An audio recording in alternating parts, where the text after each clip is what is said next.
TVN 대구교통방송 추석특집 4부작 다큐멘터리 우리 가족 4부 가족의 재발견.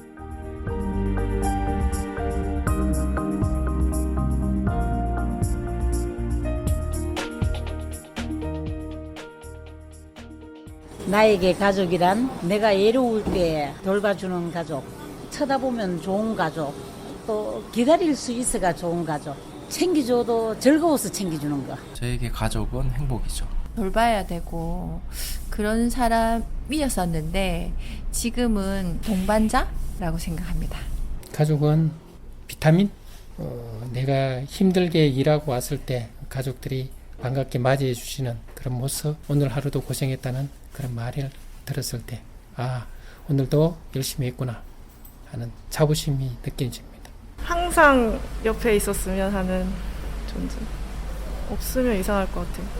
고민 상담 들어주는, 힘들 때나 일에 부딪히면은 엄마 아빠한테 계속 가는 것 같아요.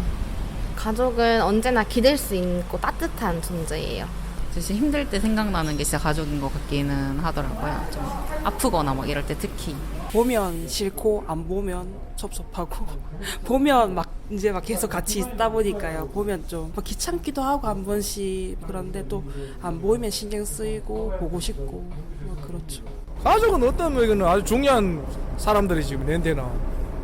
가족은 가장 소중한 보물이죠. 제가 살아가는 이유가 되니까 가장 큰 목표 중에 하나고 그렇습니다.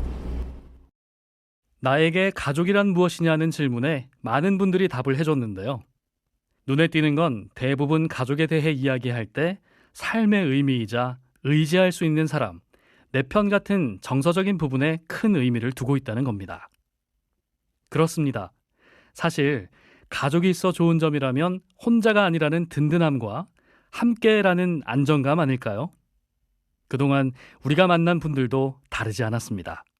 그냥 서로가 의지할 수 있는 그런 늘 함께하는, 그래서 서로 이제 의지하면서 사는 그게 가족이잖아요, 그죠? 함께하는 거, 그게 항상 가족이라 간 느낌이 들더라고. 엄청난 고민을 던져주는, 나의 어깨를 세상 그 무엇보다 무겁게 하는 존재이자 때로는 나를 그 무엇보다 가볍게 만들어주는 존재. 가족 뭔가 너무 멋진 단어는 잘 생각이 안 나요, 사실은. 그래서 제가 사는 이유인 것 같아요. 살아가는 이유? 네. 저는 가족은 서로 돌봄을 주고받는 관계라고 생각하거든요. 그래서 혈연이나 혼인이나 이게 중요한 게 아니라 서로를 이제 상호적으로 돌보는 관계가 중요한 거죠. 모르겠어요. 뭐라 해야 되지? 그냥 가족. 어려워요. 많은 뜻이 함축된 것 같아서 그냥 내가 지금 버티고 살아가는 이유 같아요. 살아가는 이유, 돌봄을 주고받고 의지할 수 있는 관계. 그것이 가족이라면 부모와 자식 간이 될 수도 있고, 부부 두 사람만의 관계일 수도 있고, 친구나 동료 혹은 애인일 수도 있습니다. 그럼에도 여전히 사람들은 가족이라고 했을 때 고정적으로 떠올리는 이미지가 있는데요. 대구대학교 사회복지학과 김현희 교수 또한 우리 사회에서 가족이라는 개념은 대부분 한 가지로 규정된다고 설명합니다. 전통적인 가족, 일반적으로 사람들이 가족이다 하면 핵가족을 생각을 하죠. 엄마, 아빠가 있고 자녀가 있고. 그럼 많은 사람들이 두 자녀를 머릿속에 아마 떠올릴 겁니다. 학생들한테 제가 질문을 해요. 너희들의 가족은 누구니? 엄마, 아빠, 동생, 형, 이렇게. 핵가족 이데올로기가 가장 첫 번째로 떠오르는 그걸 거예요. 근데 사실 통계적으로 보면 지금 1인 가족이 40%입니다. 그래서 숫자만 보면 핵가족의 형태, 전통적인 핵가족이 주류가 아닌데 여전히 그렇지만 사회적인 어떤 권력관계에 있어서는 주류겠죠. 우리 사회의 주류를 이루는 일반적인 가족, 그리고 정상가족이란 말은 어쩌면 이런 고정된 관념이 만들어낸 것은 아닐까요? 결혼이 가족을 구성하는 유일한 방법이라 여기는 것도 그런 뿌리 깊은 고정관념 때문일 거라고 영남대학교 문화인류학과 정재영 교수 역시 지적하고 있습니다. 일반적으로 우리가 가족이라고 하면 생물학적 남자와 여자 그리고 하나 이상의 자녀로 구성된 형태. 그리고 우리는 그러한 이미지 속에서 그동안 우리 사회가 필요로 했던 가족의 역할과 기능을 생각하는 어떤 그런 태도가 있습니다.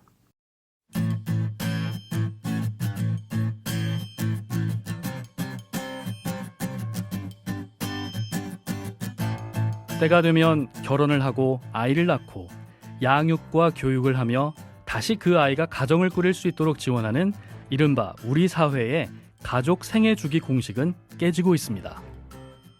결혼을 늦게 하거나 아예 하지 않는 사람들이 늘면서 1인 가구와 아이가 없는 부부 가족이 빠르게 증가하고 있고, 반면 여러 세대가 함께 사는 가족의 수는 줄어들고 있는데요.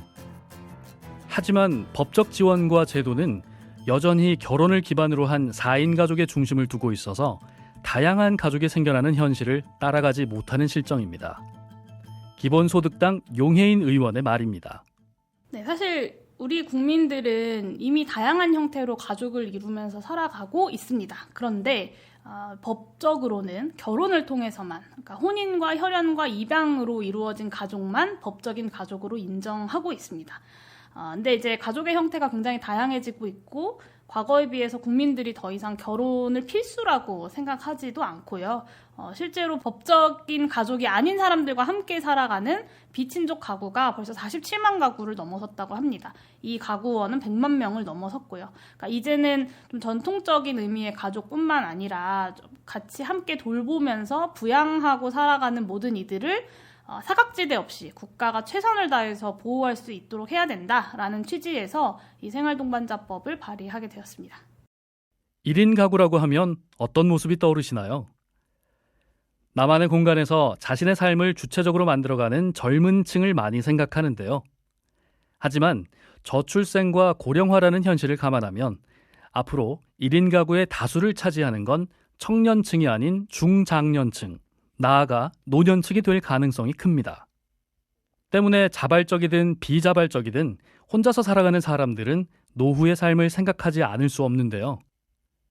결혼은 싫고 그렇다고 혼자 살기도 싫은 사람들이 함께 모여 살아갈 때 가족으로 인정받을 수 있는 방법은 없을까요?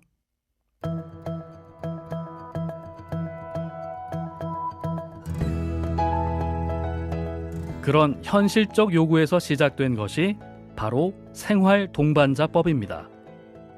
이 생활동반자라는 말은 지난 2014년 진선미 의원이 생활동반자법 초안을 만들 때 황두영 작가가 참여하면서 만들게 된 단어라고 합니다.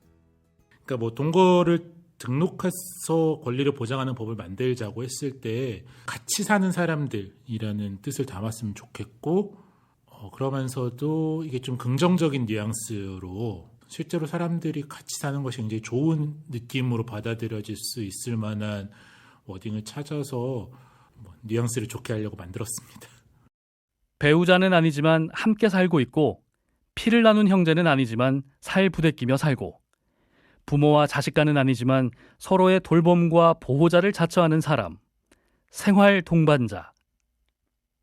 생활동반자법은 이런 사람들이 가족에 준하는 권리를 가질 수 있도록 하는 것이라고 용혜인 의원은 설명합니다. 네, 생활동반자법은 말 그대로 생활을 함께하는 사람이라면 가족으로서 법률적인 권리와 의무를 인정하는 법안입니다. 그래서 생활을 공유하고 서로 돌보는 관계를 생활동반자라고 이제 규정을 하고, 기존 가족관계와 마찬가지로 법률적 보호의 테두리 안에 넣고자 하는 법안인데요. 생활동반자 관계를 맺고자 하는 사람들이 이제 가정법원에 신고를 하고 등록을 하게 되면 동거 그리고 부양과 협조의 의무가 생겨나고요. 여기에 따른 책임과 권리도 동시에 발생하게 됩니다. 그러니까 다시 말해서 결혼을 하지 않아도 서로 함께 살고 돌본다면 가족으로서 인정하고 권리를 보장하는 법이다라고 설명드릴 수 있을 것 같습니다. 이 법이 시행된다면 생활동반자는 법적 권리를 어디까지 인정받을 수 있게 될까요? 우리가 쉽게 상상할 수 있는 건 이제 응급 상황에서 수술 동의서에 사인할 수 있는 것, 그리고 장례를 치를 수 있는 것, 그리고 건강보험 피부양자로 등록할 수 있는 것, 이런 것들을 이제 상상하실 수 있고요. 실제로 같이 살던 가족이 죽었는데 법적인 가족이 아니라는 이유로 함께 살아가던 가족을 무연고자 장례를 치러야 했던 사례도 있었어요. 이런 분들에게 가족이라는 틀이 좀 더 넓어지게 된다면 가족으로서 할 수 있는 어떤 의무와 권리들을 충분히 다 할 수 있는 사회가 되지 않을까라고 생각합니다. 지난 2014년 초안이 만들어진 생활동반자법은 국회 발의를 하지 못한 채 멈춰져 있다가 9년이 지난 올해 4월 용해인 의원이 대표 발의를 했습니다. 법안을 정식으로 발의하게 된 배경에는 그동안 변화된 국민의 인식도 크게 작용을 했는데요. 2020년 여성가족부 조사에 따르면 10명 가운데 6명이 법령상 가족의 범위를 사실혼과 비혼 동거까지 넓히는데 찬성하는 것으로 나타났고요. 혼인이나 혈연 여부와 상관없이 생계와 주거를 공유한다면 가족으로 인정해야 한다는 의견에도 10명 가운데 7명이 동의했습니다. 생활동반자법은 이러한 인식 변화를 바탕으로 프랑스의 사례를 참고해 만들어졌다고 하는데요. 서구에서는 이미 다양한 가족 형태에 대한 문제가 꾸준히 공론화되어 왔기 때문입니다. 저는 이제 법안을 만들 때 프랑스의 팍스라고 하는 사례를 많이 좀 활용을 했는데요.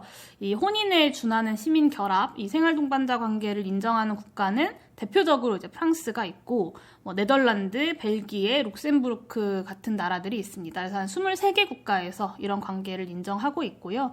또 국가 차원은 아니더라도 어떤 미국이나 일본 같은 경우에는 지방자치단체나 주 차원에서 이런 동반자 관계를 인정하고 있기도 합니다. 현재 생활동반자법은 입법 예고기관과 숙려기간을 거친 뒤 지난 6월 법제사법위원회 전체 회의에 상정되며 본격적인 국회 논의가 시작됐습니다. 만약 이 생활동반자법이 시행된다면 얼마나 많은 사람들이 법의 혜택을 받게 되는 걸까요?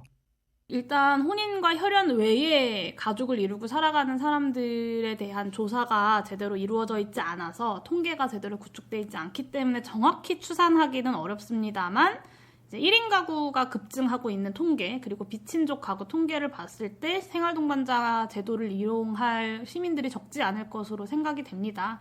그리고 여가부에서 2020년에 진행했던 가족실태조사에 따르면 전체 응답자의 2.8%가 사실혼 관계를 맺고 있다라고 응답을 했는데요. 이런 통계들을 생각해 봤을 때 적지 않은 국민들이 이미 새로운 가족을 맺으면서 살아가고 있고 생활동반자 제도가 도입이 되게 된다면 이 제도의 혜택을 볼 수 있을 것이다 라고 예측이 됩니다. 한편에서는 생활동반자법에 대해 시기상조라는 우려 섞인 목소리도 제기되고 있는데요. 이에 대해 황두영 작가는 생활동반자법은 복지제도와 다름없다고 말합니다. 우리나라 사회복지제도가 지나치게 가족 중심적으로 짜여 있고 가족에서 1차적인 책임을 다 하고 그것에 대한 책임을 지지 못한 여분을 이제 좀 국가가 책임지는 방식. 그렇다 보니까 가족이 없는 사람들은 너무 쉽게 사회복지의 사각지대에 빠지게 되고 법적으로 가족이 있더라도 실질적으로 혼자 살 수밖에 없는 사람들이 사회복지 사각지대에 대해서 굉장히 우리가 극단적인 선택을 한다거나 그런 안타까운 사람들도 많이 접하게 됐는데요. 그렇기 때문에 이 사람들을 좀 더 가족을 더 맺게 함으로써 현행의 사회복지 제도를 더 쉽게 만날 수 있도록 하는 차원에서도 이제 복지 문제와 밀접한 연관이 있다. 사실 우리나라에서는 중년과 노년 1인 가구에 대한 돌봄 공백과 외로움에 대해 무관심한 것이 사실인데요. 대부분의 지원은 의식주 해결에 초점이 맞춰져 있다 보니 외로움과 고독감을 해결해주는 정서적 공허함에 대한 대책은 제대로 마련돼 있지 않은 상황입니다. 지난 11일 강원도 원주에서 60대 남성이 홀로 숨진 채 발견됐습니다. 서울의 한 연립주택, 지난 20일 혼자 살던 70대 남성이 숨진 채 발견됐습니다. 서울 용산구의 한 주택, 설 당일인 어제 낮 12시쯤 홀로 살던 75살 남성 A씨가 숨진 채 발견됐습니다. 가족과 떨어져 혼자 살다가 숨진 사람이 뒤늦게 발견되는 고독사. 지난해에만 3,300여 건이 발생했습니다. 홀로 생을 마감하는 이른바 고독사가 5년 새 40%나 급증한 것으로 나타났습니다. 고독사 하면 홀로 사는 노인을 떠올리실 텐데 요즘엔 40, 50대 중년층, 심지어 20, 30대 청년층에서도 고독사가 점점 돌봄 공백과 정서적 고립감이 방치되면 고독사 같은 비극적인 일을 피할 수 없게 되는데요. 이를 예방하기 위해서라도 곁에서 서로를 살피고 도움을 줄 수 있는 누군가가 있다면 삶의 무게가 좀 더 가벼워질 수 있을 거라고 김현희 교수는 말합니다. 모든 사람은 생애의 어떤 시점에서 돌봄이 필요할 때가 있어요. 그런데 그것이 결혼이나 혈연으로 충족되지 않을 때, 그럼 다른 대안이 있을까? 그래서 사실혼 관계를 얘기하는 것이 아니라 동성인데 친구들끼리도 가족을 유지하면서 그들이 가족으로서의 책임과 의무를 다할 때, 또한 제도가 보장하는 권리도 누릴 수 있을까? 그것은 앞으로 고령화하고 또 사회가 점차 분절화되는 이 시점에 필요한 대안이 아닐까 그런 생각이 듭니다. 정재영 교수 또한 가족은 모든 사회에서 나타나는 제도지만 그렇다고 똑같은 형태로 나타나는 것은 아니며 가족의 형태나 구성, 관습은 사회에 따라 매우 다양하다고 하는데요. 그래서 가족이라는 것은 시대와 공간에 따라 변할 수 있는 문화적 산물이라며 좀 더 유연하게 받아들일 필요가 있다고 설명합니다. 자연은 다양성을 허용하며 우리는 다양성이 존중되는 세상을 긍정할 필요가 있다. 주디스 버틀러 교수께서 하신 이야기인데요. 어떠한 사람들은 이 국가의 질서를 옹호하는 것인지 자연의 질서를 옹호하는 것인지 불분명하다고 이제 그 주디스 교수가 이야기를 했는데 그 말은 우리에게 중요한 시사점을 주고 있는 것 같습니다. 외국의 경우에 이 출산율이 높은 독일, 덴마크, 스웨덴 같은 경우는 다양한 가족을 법 제도로 인정하고 있습니다. 이러한 부분에 대한 건강한 사회적 논의가 활발하게 이루어져야 한다. 사회적인 포용과 제도적 뒷받침이 마련된다면 혼자 사는 삶이어도 고독하지 않을 수 있을 겁니다. 생활 동반자라는 말을 처음 만들어낸 황두영 작가도 함께 살고 싶은 사람과 가족이 되는 일은 한 사람의 삶이 바뀔 수 있는 소중하고 가치 있는 일이라고 말합니다. 가족이 이렇게 다양한 선택지가 열린 것만큼 근데 어떤 선택을 하든 사람들이 불안해지지 않고 행복을 유지할 수 있도록 우리 제도도 좀 다양하게 나이 먹을수록 누군가랑 같이 살고 싶은 마음이 든다는 건 굉장히 중요한 귀한 거라는 생각이 많이 들어서 사회적으로 이런 것들을 굉장히 귀하게 여기고 그런 것들을 그렇게 어려운 마음을 먹은 사람들을 많이 도와줬으면 좋겠다라는 생각이 들어요. 비록 지금은 혼자 살고 있다고 해도 노년에 누구와 관계를 맺으며 살아갈 것인가는 매우 중요한 일일 겁니다. 가족이든 친구든 아니면 사회에서 만난 관계든 끝까지 여생을 함께하고 싶은 사람이 있다면 그들이 바로 내 삶의 동반자가 아닐까요? 이러한 가족도 있고 저러한 가족도 있고 우리가 마음대로 가족을 구성할 수 있는 그것이 누구에게 폐를 끼치거나 자기 자신에게 피해를 주는 일이 아니라면 그런 가족을 구성하고 행복을 추구하고 서로 돌봄을 하는 것이 오히려 건강한 국가를 구성하는 기본이 되는 게 아닌가. 이런 인식 전환이 가장 필요한 것 같아요. 그게 제일 더디기는 하지만.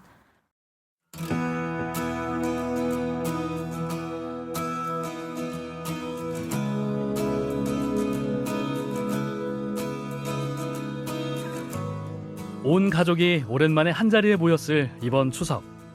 여러분은 어떻게 보내셨나요? 늘 좋을 수도 없고 그렇다고 늘 싫지도 않은 게 가족이지만 존재만으로도 든든하다 생각하셨을 겁니다. 세상에는 여러 모습의 가족이 있죠. 한쪽 귀퉁이가 없는 모습일 수도 있고 아주 반쪽일 수도 있고 처음 보는 모습일 수도 있습니다. 그럼에도 서로를 위하고 아끼고 돌보며 함께 살아간다면 그 어떤 누구라도 가족이라 말하기에 충분하지 않을까요?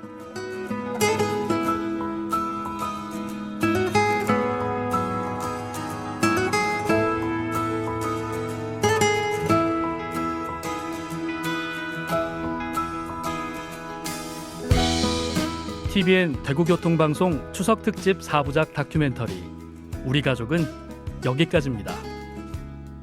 지금까지 기획 최병윤, 연출 박서영, 김수현, 구성 권지현, 내레이션 공태영, 제작의 TVN 대구교통방송이었습니다.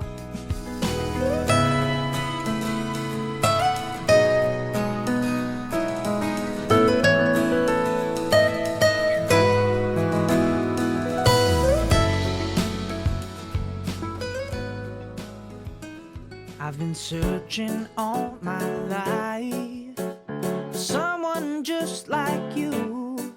Don't know where I was going. 지금 어머니 계시는데요. 건강했으면 좋겠고 오래오래 같이 계셨으면 좋겠다는 생각을 합니다. 올해 78.